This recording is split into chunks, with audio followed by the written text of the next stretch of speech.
Welcome back to another episode of the Level Up Podcast. I'm your host, Tyler Miller. I run a real estate team here in Blaine called the Tyler Miller Team, very cleverly named. But I started this podcast because I wanted to raise the bar in the real estate industry. A lot of my colleagues and myself feel that the bar is pretty low. There's not a lot of resources and help out there for agents when they need it. And I know a lot of amazing real estate agents throughout the Twin Cities and throughout the country that I know would love to give back and hopefully help level up everyone's business. And so today we are joined by an absolute rock star, one of the nicest people that I know, and just a genius when it comes to real estate. This is her first podcast ever as well, which I'm very honored to have her here. And I'd love to introduce everybody to the wonderful Julie Desrochers. So thank you for joining us. The audience is going wild. But yeah, super pumped to have you on. I know that you're crazy busy. You run an amazing real estate team. You've been seen on Twin Cities Live for how many years now? I think we've been doing it for 7 years now. 7 years on Twin Cities Live. Every time I see my mom, she's like, "Do you know the Desrochers? I see him on TV all the time." Like, yeah, Mom, she's my business partner. We've partied in Mexico together. We're good.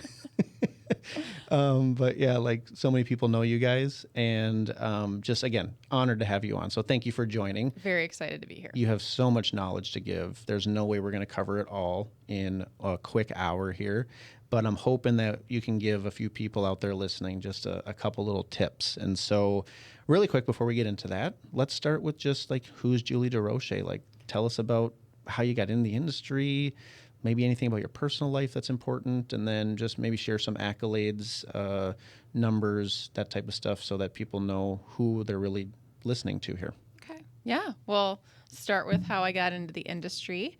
After college, I got into event planning.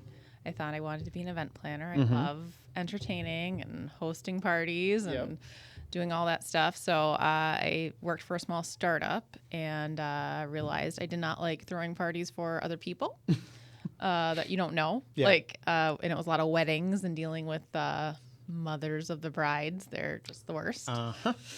So yeah, you always think the bride is the worst, but yeah, I bet you the mom is pretty tough. Yeah, the mom is like way worse than the bride. So fun fact, all you moms out there with your daughters getting married, just chill. Yeah. Okay. And I never would have realized that because I had like the most laid back, most awesome mom. So then when I got into that, it was like eye opening. But, and then, so doing that, I decided I wanted to get out of that industry. And I also just didn't love working for someone else. I know everybody says that probably, but I worked for a really great lady, but she wasn't that great of a delegator. So it was hard to like do my own thing. Yeah. So I was trying to think of something I could get into where I didn't have to work for anybody. Yep. And I had always been interested in investing in real estate. And I knew that eventually I would want to invest in real estate. And that whole aspect of real estate really intrigued me. So I decided, why not? Let's go get my license. It sounds bad to say, but it's so easy for realtors to go get their license. Low barrier of entry for sure. So that was in 2004. Okay. That was an interesting 24. time to get in the market. Yes. Yeah. So went in, and once I make a decision, I usually just make a decision and go full force into it. So got my license, started at Coldwell Banker in Burnsville, and just kind of grew my business from there. I was on my own for a little bit, joined someone's team, a family friend. I joined her team for a little bit. I didn't know that. Yes. That's cool. Okay. Yeah. So I was on Patty Iverson. I was on her team. So you were a team member? I was a team member. Yes. Right. Yeah. Yeah. It was me, her, and Melissa, her assistant. Okay. It was great. It was a lot of fun. Yeah. And then I started dating Daniel. Wow. Daniel Desrochers, which again, oh my gosh, what an amazing person. Your life is just so fun. He is. Yeah. He's just, yes. He never a dull moment with Daniel. Never. Which I'm sure at times is like, will you just be normal for a minute? Yeah, but it's what I really love about him. It's totally what drew me to him. We all love about him. Yeah. That he's quirky. Yes. But he knows what he wants. He knows what he likes. Yes. Exactly. So, So once, I was selling real estate, he had a small team at that point. And once we moved in together, we decided we should probably work together. Yep. So I joined the team once we moved in together. And from there, we really grew it. We got married in 2008. And throughout the recession and stuff, we grew it. Yeah. So we didn't go down in sales. We grew it and really kind of turned it into a business, you know, and that was my goal, was to really turn it into an actual business, not just a couple realtors selling real estate together with an assistant. Right. So we added on as we grew. We had one assistant when I started with them, and then we had a listing coordinator and a transaction coordinator, and we separated it. And this is in marketing person. 08, 09 when teams weren't like huge, right? There were not a lot of teams. Yeah. No. So this was very innovative stuff you guys were doing. Yeah, I mean, we had a lot of business, and we needed the help and support of other team members to handle all the business. Yep.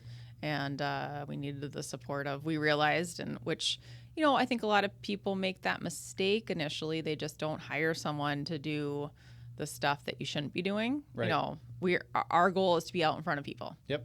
And that's what we should be doing as realtors, and try to leverage all that other stuff behind the scenes. Yep. So yeah, so we've grown to right now we have 42 agents. Wow. Yeah. It's amazing. 15 staff. We're in 4 states. So we're in Minnesota, Wisconsin, Florida, and Arizona.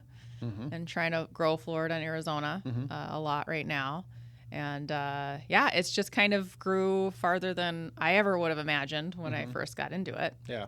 You know, so, and last year we sold almost 400 homes. Wow. 393. Yeah. Wish we were at the 400. Yeah. Just makes you mad. It does. Yeah. Should've just bought 7 rentals just to get there. Yeah. And about 191 million in volume. So in case you didn't put 2 and 2 together, I'm sitting across from one of the top agents, teams in the entire state of Minnesota. I don't know exactly where you guys rank, but I know you're in the top 10 for sure. Yeah, I think we're 5 or 6. Yeah, like, so if you guys can't learn something today from this person, this amazing person, you're missing the boat completely, because they have obviously had success since day one. And recently, obviously, started growing the team, taking on different roles, which is super cool. Like, so right now, you're not technically like selling a ton yourself, right? Right. I will, like, you know, I'm going, like, this afternoon, I'm going to meet with a client who has some rental properties that she wants to sell that has been a client forever. Yeah. You know, so it's stuff like the people like that. you want to work with at this point. You're not out there like calling internet leads. And no, yep. And even like anybody, like even our close, Daniel tries to take most of the business. So Daniel's role is listing appointments, being with like his just is being in front of people. Yep. And I've taken the role of running the company. We have a COO, Cody. So it's more, you know, he reports to me. It's more me managing everybody through him. Yep. And kind of coming up with the big goals and vision and all that stuff for the team. You kind of have the trifecta there. You have, if you want to learn how to run a business, talk to Julie. If you want to learn how to sell houses and crush, you know, your sphere and referrals, Daniel. Yeah. And then if you want to get just yoked out of your mind, jacked, talk to Cody Gladu, because the dude is a freaking beast in the gym. I love Cody. Very disciplined. Oh my gosh, it's insane. So yeah, you got it all going on, girl. I love it. But so let's get into kind of the meat and potatoes of what this podcast is about, which is hopefully giving some people some little tips to apply to their business. So for those of you guys listening, if you're listening to it for the first time, this is the part of the podcast you want to like take a few notes, and I would encourage you, and I'm sure Julie will say the same thing, pick like 1 or 2 things. Don't try to just do everything that Julie's going to say, because you're just going to get overwhelmed, and it's just, you're never going to end up doing it. So pick 1 or 2 things, the easy things you can apply to your business, because those little easy things are the things, I guess in my experience, that if you do them consistently enough, have a huge impact, versus trying to take on this huge project that you're never going to accomplish. Yep. Right? So the question that I have for you, Julie, is what do you feel is the one thing you do in your business that makes you a top producer, or did make you a top producer, or makes your team a top producer?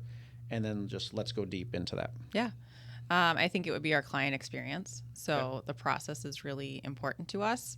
I haven't run the numbers yet for this year, but in 2022, 85% of our business was repeat and referral. That's amazing. So for the team, for everybody. Yeah. And when you're selling 400 houses, like you would think, you know, half of them are internet leads or whatever, right? Yep. Some sort of relationship you have with a lender or whatever. And it's like, nope, 85% is still referral based, even with that many sales. Yeah. It's pretty incredible. Yeah. And we still do the internet stuff and we still do that stuff. Don't get me wrong. But, and that's more to help grow our team and help our team members. Yep. But, it's the client experience. And we have like a whole dedicated staff to the whole client experience. And it's really important for us that is duplicatable for every agent on our team. Right. So we want people to come to Desrochers Realty Group, and whether they work with Daniel or they work with Tina or they work with Cole on the team, they're going to have the same experience. Other than the personality of the realtors, they're going to have the same experience behind the scenes from our transaction staff, listing staff, as they would with anybody that they worked with. Do all realtors on your team wear toe socks to provide that experience like Daniel does? There's 2 other realtors on our team that wear toe socks that hike with Daniel, and that's it. There we go. So maybe if you want the toe socks guy, you got to go to Daniel. Yes, basically. exactly. But everything else is going to be pretty duplicatable. Yes. Yep. Okay, cool. Well, so, you have the floor. We can get into whatever you want on that. But I think a lot of people, they're not running a 50-person team. Right. You know what I mean? I mean, there's probably some people out there that are going to maybe get there someday. But most, that's a lot. So maybe get into, when you guys, like maybe things you were doing when you were smaller that you still apply to the experience today that you think is a must do for any agent out there. The building the relationship, and that's the biggest thing I see where people fail, other realtors. I've talked to realtors and they were like, oh God, I don't have to go out to eat lunch with this person. Like, in my head, I'm like, why are you a realtor? Why are you in this industry? Yeah, like it's relationships. It's relationships. It's people. If you don't like people or relationships, you should not be a realtor. Agreed. So it's like, or you should hire people to do the stuff you don't want to do. Then, yeah, right? Maybe if you're a good operator and that's totally fine. But don't be the person that's going out with clients. So I see a lot of people that don't build a personal relationship with them and don't make it fun. And like back when I was taking buyers out, like my whole goal was to, one, provide them a really great service of I'm their eyes, their ears, I'm walking into the house. I'm supposed to point out the stuff that they're not going to pick up on, the negative stuff. They're going to walk in and love it, but I'm looking for the stuff that's going to cost money down the road. But above all that, like the process should be fun. And I don't see a lot of that happening. And especially it is too bad with COVID and everything and the way the market's been where you just have to get into a house right away. I know. It takes some of the fun out of it when you're just like, hey guys, I know we just got here, but there's 10 offers. Yes. And what do you want to do? And back when I started, like literally we'd get in a car and we'd look at 10 houses that day and you'd be with them all day. Did you drive people around? Drove people around all the time. And I think it's so important, even till this day, if you can get people in your car with you, even if you're looking at 2 or 3 homes, just say, hey, I'll pick you up here. I'll pick you up at home. Because you get to talk, you get to like learn more about them while you're not in the house. Do you have agents on your team that do that? Yes, we do. Really? Yep. Because I've never done that. Yep. But I've heard you say that before. And like, are there clients that push back on that? Some do. They're like, oh no, I'll just meet you there. Yeah, some do. But a lot of them are open to it. Yeah. Just because you probably set it up expectation up front, like this is what we do. You're gonna get in the car with us. We're gonna learn more about what you're looking for. Get to know you. You don't have to worry about following me to a house, figuring out where to go. Speeding through a yellow light. Yeah, exactly. So yeah, I just had one of our team members just had a family member of one of our staff come into town, and they drove around all day. They looked at homes, and the clients commented on how great it was that they spent the whole day together in the car, and he had snacks and drinks for them, and just made the experience a cool experience. That's awesome. Yep. Okay, well, so talk more about like some of the things that you say you want to make it fun, you want to get to know them. Are there little things that you have built into your process to like make that actually happen, like to make it fun? Yep. Like, what do you do? Feed people. Feed people. Yeah, number one. People love food. People love food. So if we're looking at a lot of homes, we'll stop for lunch break. If we've looked at 3 homes, we will try our hardest to say, hey, let's go grab a drink. Let's go grab a bite to eat, appetizer, something to talk about the homes. Yeah. We've done that, and then you spend 2 hours out with people having fun. But guess what that leads to? Referrals, relationships. Yeah. Like the more people get to know you and love you and trust you, and the more you're different than everybody else, the more they're going to go tell people about you. It's funny what you just said. I always say to people, other realtors, like, hey, we got to get them to know us, like us, and trust us. But you just said, know us, love us, and trust us, which that subtle difference, though, like, I would agree, like, that is probably your guys' like mantra. For like, I doubt you say like ever. I think you probably always say love. You know what I mean? Which is like, if you guys take anything away from today, I think that is a great little nuance that most agents say, know us, like us, trust us. You're saying love. Yes. Yeah. It's totally a different, it raises the game. It levels it up, right? Kind of like the podcast. There you go. But no, I love that. So, okay, what else do you guys do? So like we do, and staying on the whole feeding people, and like after the transaction's closed, we, for 10 years, Daniel and I threw housewarming parties. Yeah, for like every client. For every client when they bought, if they wanted one. You know, we give them the option, do you want to have a housewarming party, or do you want to go? We started by just going out to eat with people. So we do like a celebration night out, and we'd pick a fancy restaurant. You don't want to pick like Applebee's, you know. Get that Bourbon Street steak. Even we'd have like clients say, oh, well, we can just go to Applebee's. Like, no. Like, you want to take them somewhere where have you never been? Like, I actually learned this weekend, like, someone asked, what's a bucket list item? Like, what's a bucket list restaurant that you want to go to? Yep. I just did this the other day. Someone bought 4 houses with us in the last year. And I was like, just pick a place. They're like, you ever been to Travail in Robbinsdale, which is like a serving or I don't even know how to describe a tasting menu. Yep. Basically very expensive. But I'm like, that's an experience for me. Let's go. You know what I mean? Like, that's super cool. And that's something that they'll never forget versus, going to Applebee's or whatever, a quick, easy restaurant that anybody could go to. It doesn't have the same appeal. No, I have a great Travail story, actually. Do you? Yeah. Let's hear it. We had 3 guys that had sold a investment property together. They were, they bought it when they were single, all married now. So we were going out to celebrate selling the investment property. So it was 8 of us, right? Each couple.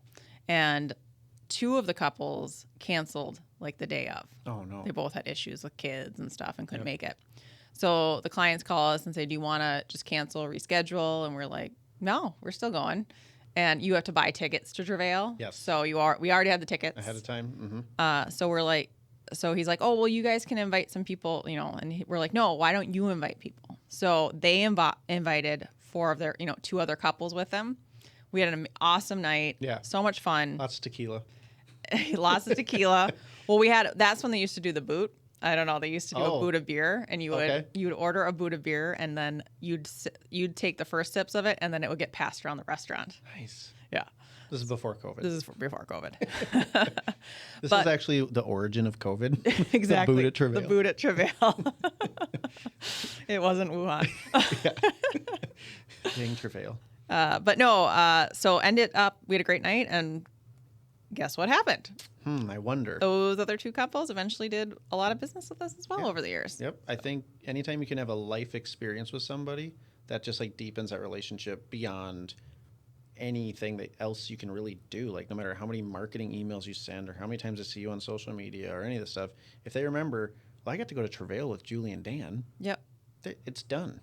Game over. They're going to work with you forever. Yeah. Because who else has done that for them? Right. Yeah. No one. And a lot of people, like, we like to do, like, it's fun to go out on like weeknights because then they go to work the next day and people ask them what they do, It's that calculated stuff, Julie. I love it. But that's the stuff that a lot of people that are in the industry don't get. Like, it's like, yes, you're doing it because you're a genuine person.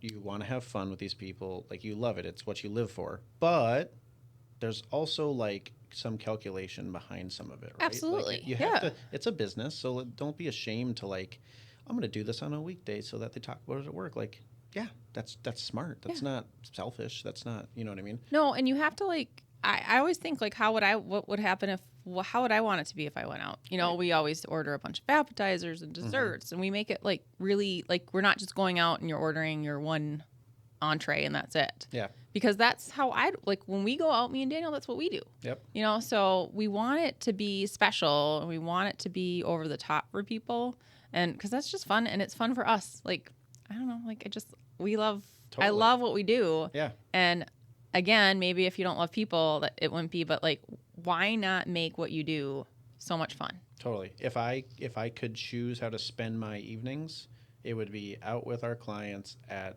restaurants. Yep. I agree 100%. It's so fun.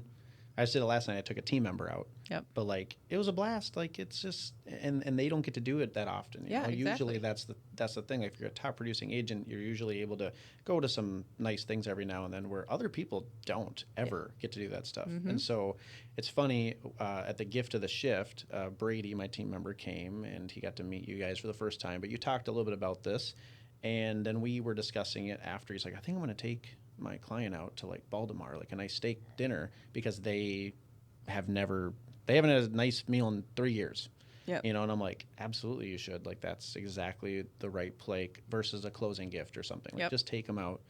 And he did it, got a referral like within a week. And they text all the time. They're like friends, but they like met via Zillow. Yeah. You know what I mean? And it's like that's the magic behind what you're saying. Like give people food, have memorable experiences with them, and like they probably will be a client for life. Yep, absolutely. Just from that. Yeah. That's where the bar's at in our industry. I know. It's really sad. It is really sad. So, what other maybe a couple other things you can touch on for experience, whether it's after the fact or maybe during the transaction, you do anything that's really memorable? Yeah. So during the transaction, we have it's very systematized. Mm-hmm. So everything is a process. Our transaction staff I think we have like 30 steps to our like under contract process where we're sending them emails, videos about their next steps, what they have to do, what we have to take care of. And these are all pre-recorded. Yep. Right. The video is all pre-recorded. The emails are all templated. What CRM do you use? So we use RealVolve right now. RealVolve. Well, our CRM is Sierra for our contacts, but RealVolve does all of our transaction management. Okay. And that's where the videos get sent out from, and we're in the process of. We're probably going to switch to open to close. Okay. So we're working on that. Well, people listening, look into those, because if she uses it, it's got to be. Yeah, RealVolve it's a little slow. Our issue right now is we're waiting for email to load for a minute and wasting Anything time. is slow when you sell 400 houses a year, Julie. Just sell us out. Give us some of your scraps. We'll take a few. Just kidding. But okay, so automation. Yeah, so and everybody in our organization, everybody in our staff knows that. And I base it off of a lot of stuff that I've been through with other people, like other businesses, other services, where I'm like, I don't want to deal with that. Why are you asking me that question? Right. So our staff knows that they're supposed to take care of everything they can for those clients before they ask those clients or tell those clients. So if it's an issue, they're supposed to take care of it before the clients find out about it or know about it. I look at it like if my insurance agent were to send me something and says, I want you to review these documents and get back to me. It's like, no, I want to jump on a phone call with you and you tell me what it says. Or better yet, here's a video explaining exactly. Yes. Ahead of time. Let me know if you have any questions. I'll be like, nope, that was perfect. Yep. So our process, how we built it, is that we take the most stress off the client as possible. Yeah. Like when we're listing a property, we're really, really big on helping them improve the property before we put it on the market. So we have a whole team. We have an interior designer that goes out, walks the house, tells them what to do if they're going to be living in the house, what to do with their stuff. Which, by the way, we implemented into our business. But the first time I ever heard of a home stager was when we did a deal together in Coon Rapids. I can't remember the address now, but it was my first experience with you. I think one of the only ones we did. I think we only did a few when you were out there selling. But I remember you saying something like, well, like we got to coordinate with the stager because there's furniture in the house. And I'm just like, wait, what?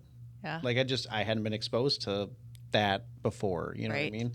And like that opened my mind to like, oh, there's like other things I can provide to my clients. Yeah. You know what I mean? So yeah, you guys were I'm telling you were doing things before a lot of people were back then, which I'm sure you stole from somebody. Exactly. We all steal from everybody. That's the whole point. Rip off and duplicate.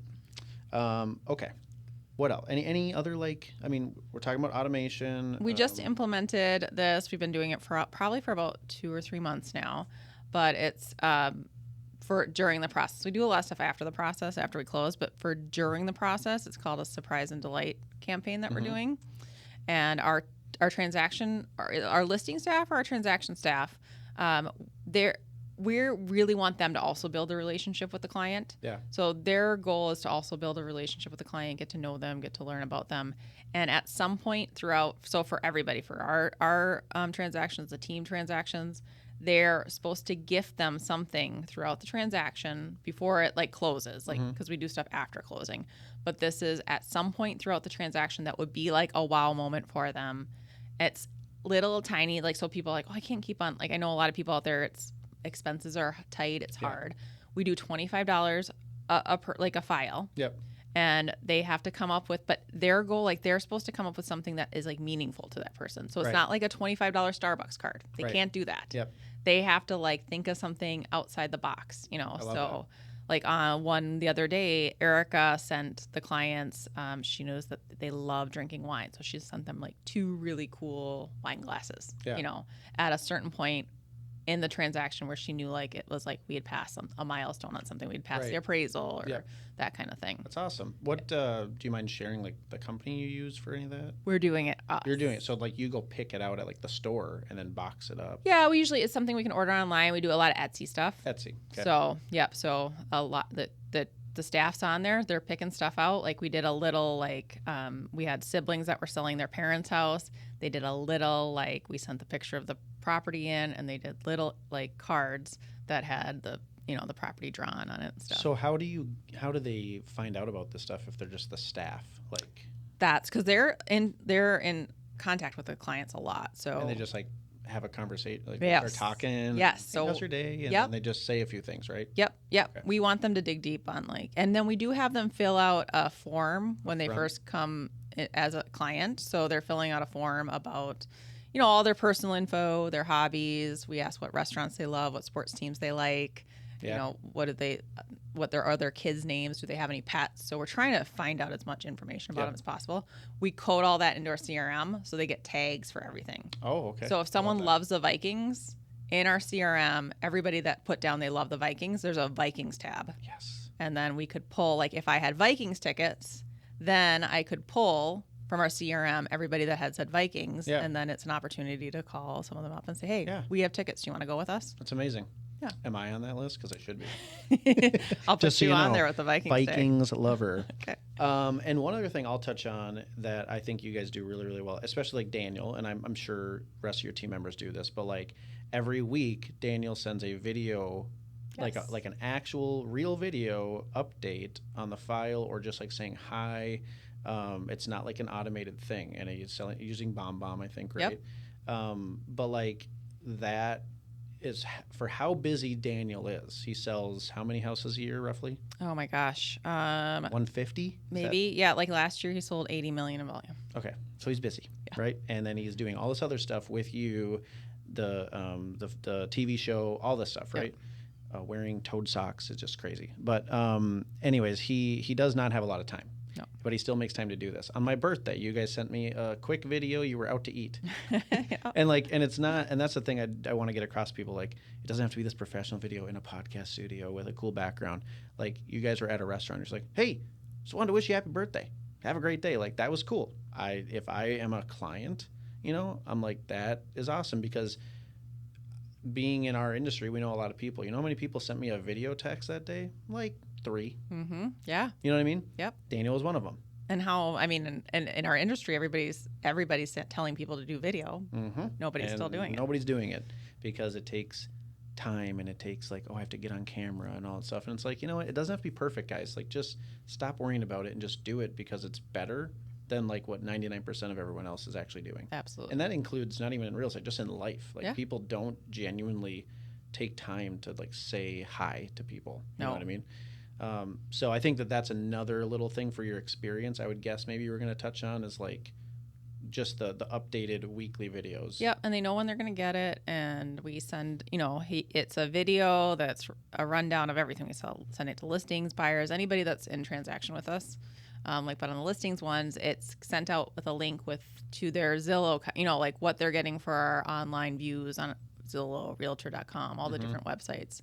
So it has a lot of other info that goes along with it, because especially I think agents are learning now. I mean, the last 3 years you haven't had to worry about keeping sellers updated because the house would sell right away. Talking about price improvements, but now we have to do that. Yes, we do. And I come from a market where it was normal for $180,000 house to sit on the market for 7 months. I know. Yeah, like teaching my team about price improvements this last 6 months, it was just wild. They're like, wait, I've never done that. I'm like, oh my gosh, okay.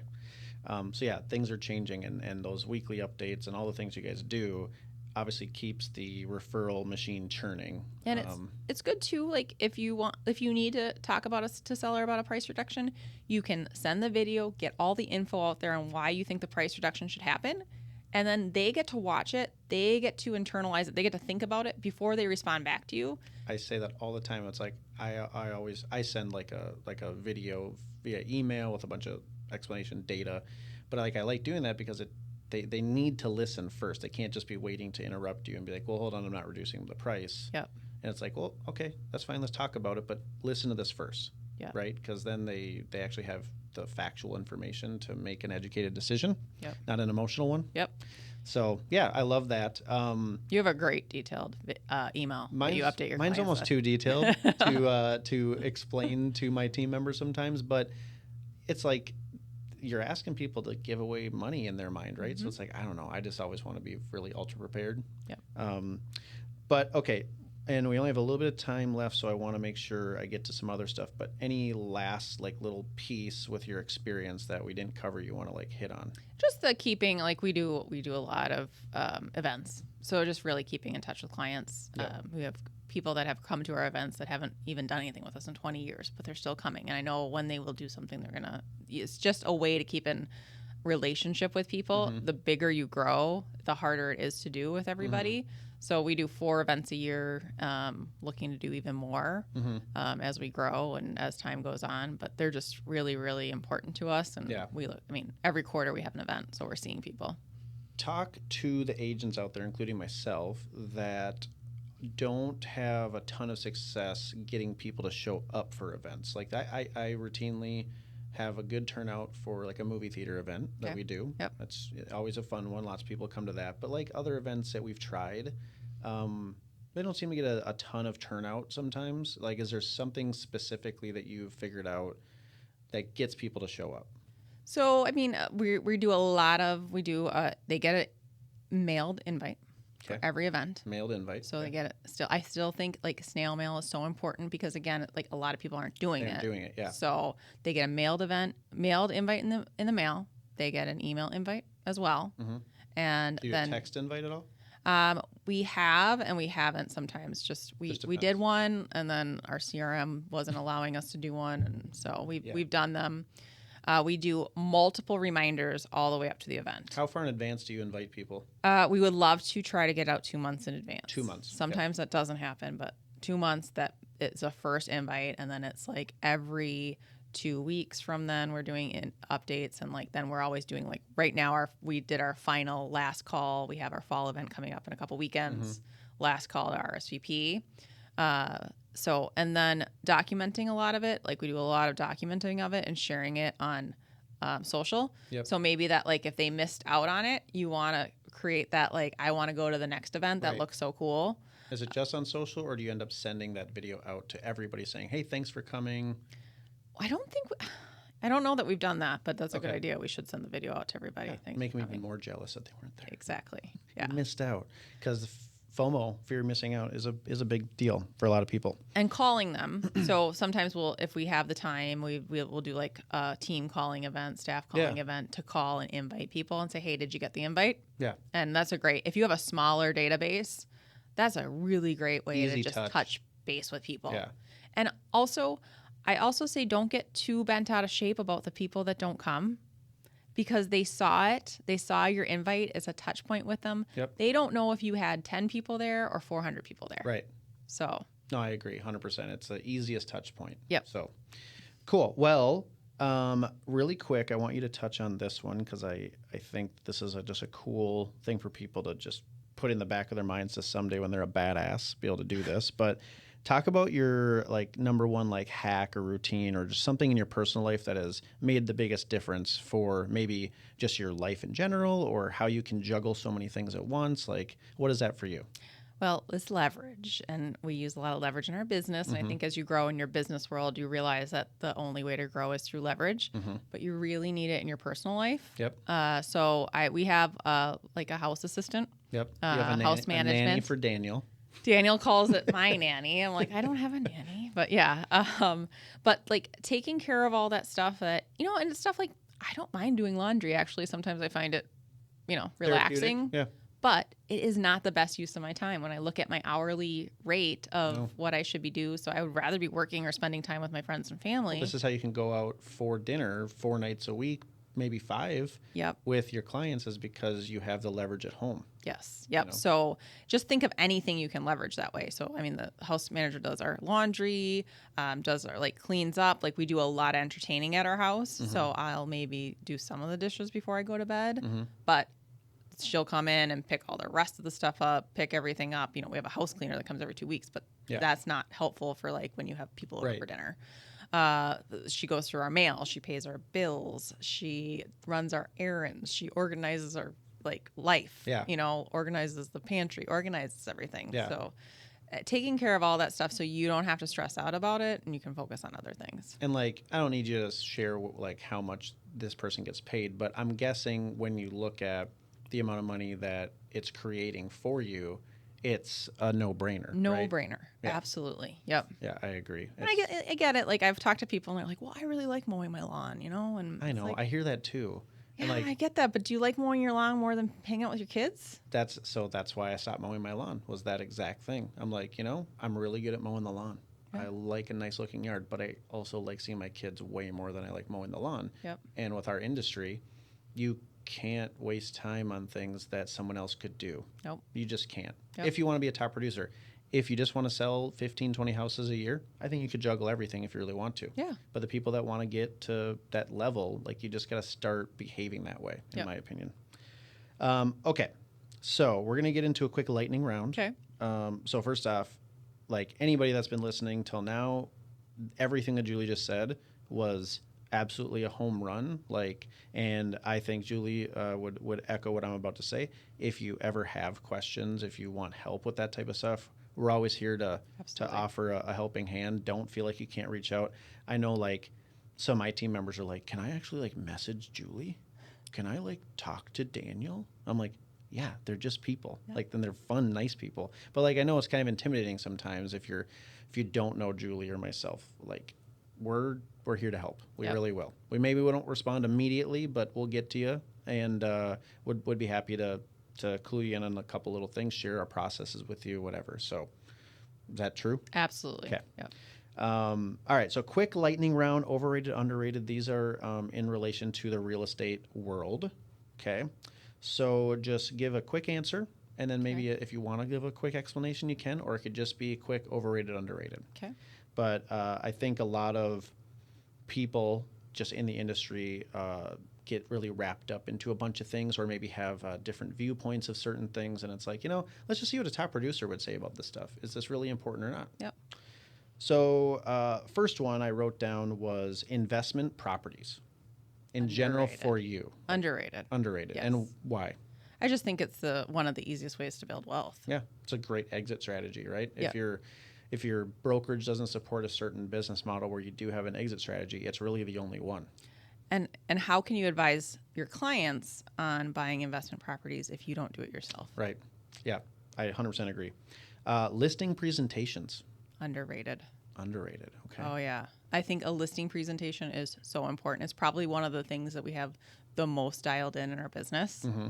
And our listing presentation is extensive. Yes. And I truly think that if anybody sat down with any of us at Desrochers Realty Group, someone did a listing presentation with them, the only reason they wouldn't choose to work with us was because they didn't like the personality of that agent. Right. I don't think or they wanted to pay 3%. Yes, exactly. But it's not because of a lack of us delivering a product and delivering our services and explaining to them in the listing presentation. I agree. I've always been a huge listing presentation guy. I think as you get more successful in the industry, there's less that people need to hear from you sometimes, but for most agents, don't underestimate the power of being very thorough, because most agents aren't. I hear that all the time. They're like, this is the most thorough I've ever seen. I'm like, this is what we do. Yeah. I'm shocked when I meet with people and they're like, oh, I met with someone else and they didn't go over any of this. I know. It's really? Crazy. It's crazy. Sunset photos for listings. Like in the middle on in that. In the middle? Neutral? You do it great. If not, Yeah. Okay. Yeah. So this actually is, well, I'll do both of these separately then. So working in the office. Oh, that is overrated for me because I am not an office person. Okay. I don't thrive in an office environment. What about newer agents? Underrated for newer agents. Because I just, when I started, I worked in the office all the time. Me too. It's like osmosis of learning from other people and hearing what's going on. Mm-hmm. So it depends on where you are in your journey of real estate. But I think if you're new, you should definitely be going into the office. Okay. Working at home. I like working at home, but I think you have to be a person that can work at home and be able to shut off all the rest of the stuff going on. Right. Or you have to know that you're working all day and all night at home and fitting in the stuff that you have to do in the meantime. But I think working from home and saying I'm going to work from home and from 9 to 5, but I'm going to do my laundry and do all my other stuff in between, you're not really working 8 hours at home. Right. I agree. So. Yeah, it depends what you define working. Yes. Real estate conferences and panels. I think they're a little underrated. I feel like, I don't know. I think people can overdo them. Mm-hmm. There's a lot of just going to conferences and then not implementing. Right. So my goal is if I go to something, I need to implement stuff from it. And if I haven't implemented stuff from that, I'm not going to another one until I've implemented. Well, and how often, if you go to one, do you just go and then leave? Like, I would say if you're going and just leaving, that's kind of silly. To me, it's like, if I'm going to go, if I can't talk to this person that really said something that resonated with me in person, I'm going to message them after and be like, hey, I really got, this point was amazing. Would you mind jumping on the Zoom with me later? Or do you want to meet up and talk over a coffee just so I can learn a little bit more from you? Right? I just feel it's like... a relation. Yeah, like we were just in Montana for, I know, an event that you... It was right on my birthday. I couldn't make it. I know. Although it sounds like I avoided the bus conundrum again because we had a fun bus experience in Mexico. In Mexico, yes. And the border crossing and all sorts of stuff, which is a whole nother story. And then you guys went to Montana, and one bus got set on fire. And another bus got stuck on the freeway or highway or something? It just, on a road. It was literally teetering, like, wheels. You could roll them. So Kyle and Dan, you're forbidden from involving buses in any more events. Hey, I told Kyle it was a lot better than the border incident in Mexico. So that is a story for another day. That is a fantastic story. But it was great to go to that, to listen. But then the better part of it was just the relationship building with the other people there and learning like the really nitty gritty stuff about their business. It's those side conversations that where the magic happens, I think. Yeah. Buyer consultations. Underrated. Severely underrated. Really underrated. Everybody I've had on here says the same thing. So if you're not doing buyer consults, what are you doing? Exactly. Do them. Yep. It eliminates so many problems down the road. Have a presentation. Yep. Have an actual presentation. It's going to take an hour, guys. Okay. Buy them food while you're doing it. Yes. I did one at a restaurant the other day. It was 2 hours. We were just hanging out. Yep. It was great. Love it. Real estate teams. I think they're underrated. Yeah. I think it's going to be the wave. I think you're either going to be on a team or you're going to have to be a really amazing single agent to survive. Or like a really niche-y agent that's like got an in on something. Like that's what you do. So much easier for a team to provide more service to buyers and sellers. Right. As the industry gets more complicated and there's more stuff you can do. Yep. And I think it's just going to be really hard for single solo agents to compete. I agree. Multiple offer situations. They're underrated for sellers and overrated for buyers. Which side, right? I think when you hear like, oh, they're in multiples, you're just like kind of jealous, like if you're not the listing agent. Yeah. But you know how much work goes into doing that the right way on the listing side and like actually leveraging all the other offers to get the best one, and like it's a whole weekend. It's not a 1 hour thing. And so while I would take that any single time, I always just kind of feel like it's a little overrated because people just assume it's easy, and it's like, oh well, you sold a house in 48 hours, and like that was super easy. Cool, you get a paycheck. It's like, do you know I literally worked for all 48 of those hours? Yeah, like not easy. And yeah, you have to be advising your sellers correctly, and you should be leveraging. I mean, there's a lot of people that I never even hear from them again after I submit an offer. It's so frustrating. Yes. I'm like, hey, help me help you. Like, exactly. What do we got to do to win? Just submit your best. Yeah. Like, for the love of God, tell me what we need to do, or close to what we need to do, so I can go to bat for you. And we always come back to top 3 usually. I mean, depending on how many offers we are, but yes. we'll come back. You're in the top 3. Yep. Is there anything else you want to do to make your offer better? And usually they'll say, what do we need to do? Right. Once they know, people know that they're up at the top, then they'll usually move a little bit more. Yep.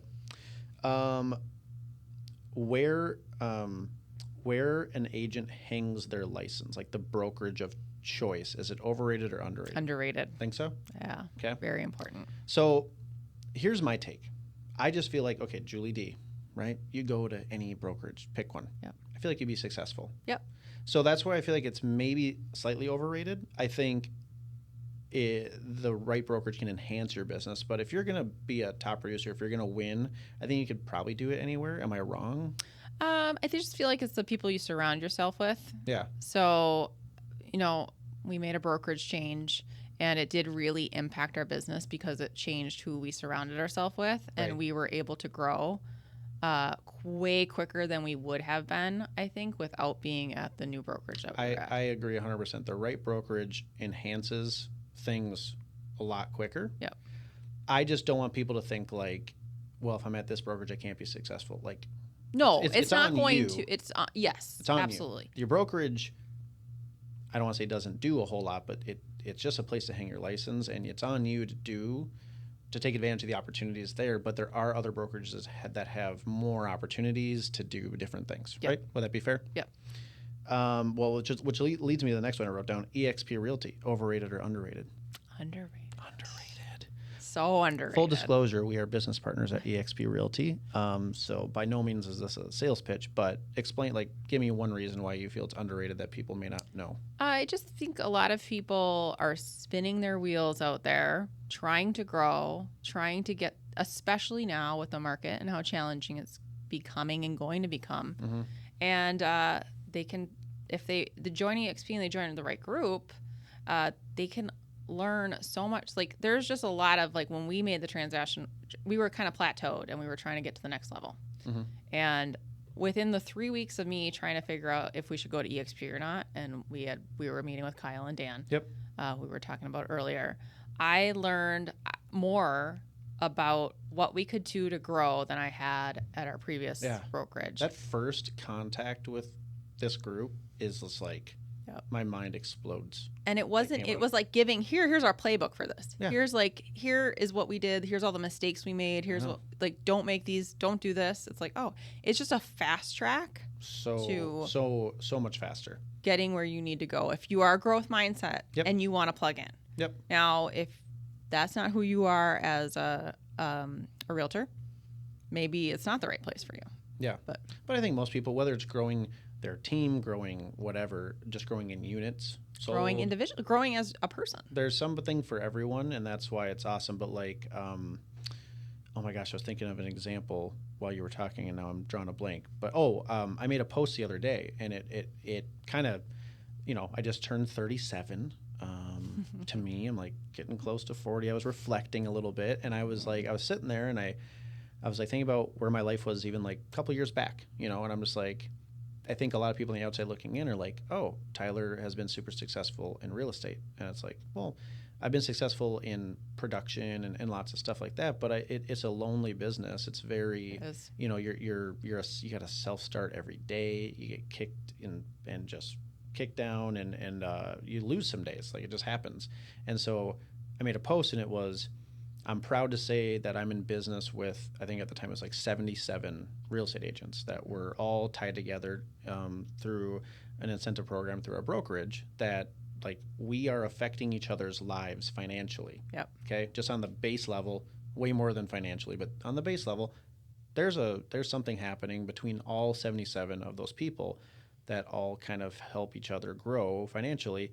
And then I said, and 2 years ago, after being in the industry for 10 years, I was in business with one person, me. Mm-hmm. Even having a team, they're not technically in business with me when you're at a different brokerage. They're just on the team. Yep.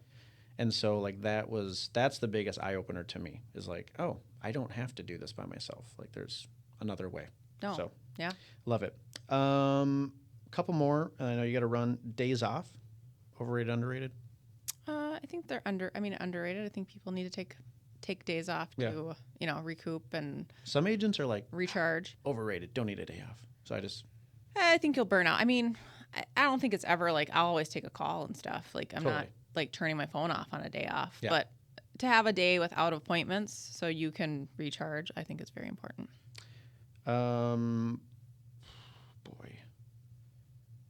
Being a team leader. I'm going to say overrated. I don't even know what Julie's going to say, but I think it's over. I agree. I think like people the perception. Yeah. Like on the outside looking in, other realtors. People romanticize it. They think it's like not money everywhere and like whatever they think, right? Yep. And it's like, how hard it is to grow a team, to retain team members, to implement systems, to spend money on things that, you'd like to not touch all this profit, but you gotta add things to grow your team. And like, sometimes they don't go perfect. Exactly. There's a lot of risk and there's a lot of stress and you're affecting a lot of people's lives. Yep. So that is the one benefit to like not having a team is the only person's life you're going to affect really is yours. Yep. As a team leader, you got 50 people plus 15 admin. You have roughly 70 people in your life that one move, right or wrong, one thing you say on Twin Cities Live, that could be, one pass at Ben Lieber. Yes. Could be misinterpreted, right? And then it's like, oh, that affects everybody here. It does. Yeah. It's a very big responsibility and not everybody should become a team leader. No. And don't do it for money. No. In my opinion. Or even if you're a great realtor, sometimes being a great realtor and running a team are two different things. I think within at least our business models, being someone that sells 50 to 100 houses could easily be a team member. Yep. And make more money. Yes. And have less responsibilities. Yep. And so if I would have been aware of the business model that currently exists, I don't know if I would have ever even started a team, to be honest. Like if I look back, I started a team because I needed to grow. Yep. But I could have easily grown through business model that EXP has, for example, where it's business partners versus team members. I think everybody needs a little helping hand, but not everybody should run a 50-person team. No. Mm-mm. So, well, with that, Julie, I know you have to run, so I really appreciate you being on the podcast. I learned a lot. It was a lot of good reminders, too, for me, like just little things that things just get lost sometimes. So I hope anybody else out there watching or listening picked up some things. I'm sure you did. And like I said earlier, please feel free to reach out to either of us for any follow-ups on this stuff. Where can people find you? How would you like them to reach out to you? They can DM on Instagram or DRealTG. And you Instagram. monitor that? You're on that? Yeah. Well, yes. They'll get it to you. They'll get it to me. Your people. Their people will talk to your people. Yes. Okay. Yeah. Your or email. Daniel's email nanny will make sure that you get the message. It's our marketing person. Yeah. No. But yeah, please feel free to reach out to her. You can DM me as well anytime. Find me on any social media. I can't really hide from any of you. But yeah, so again, hope everybody got something from this. Julie, thanks again for joining. Thanks for a great first podcast experience. I know, this is incredible. I'm always going to be your first for you podcast. But anyways, thanks everybody. Have a wonderful day and we'll see you on the next episode. Thank you. Bye.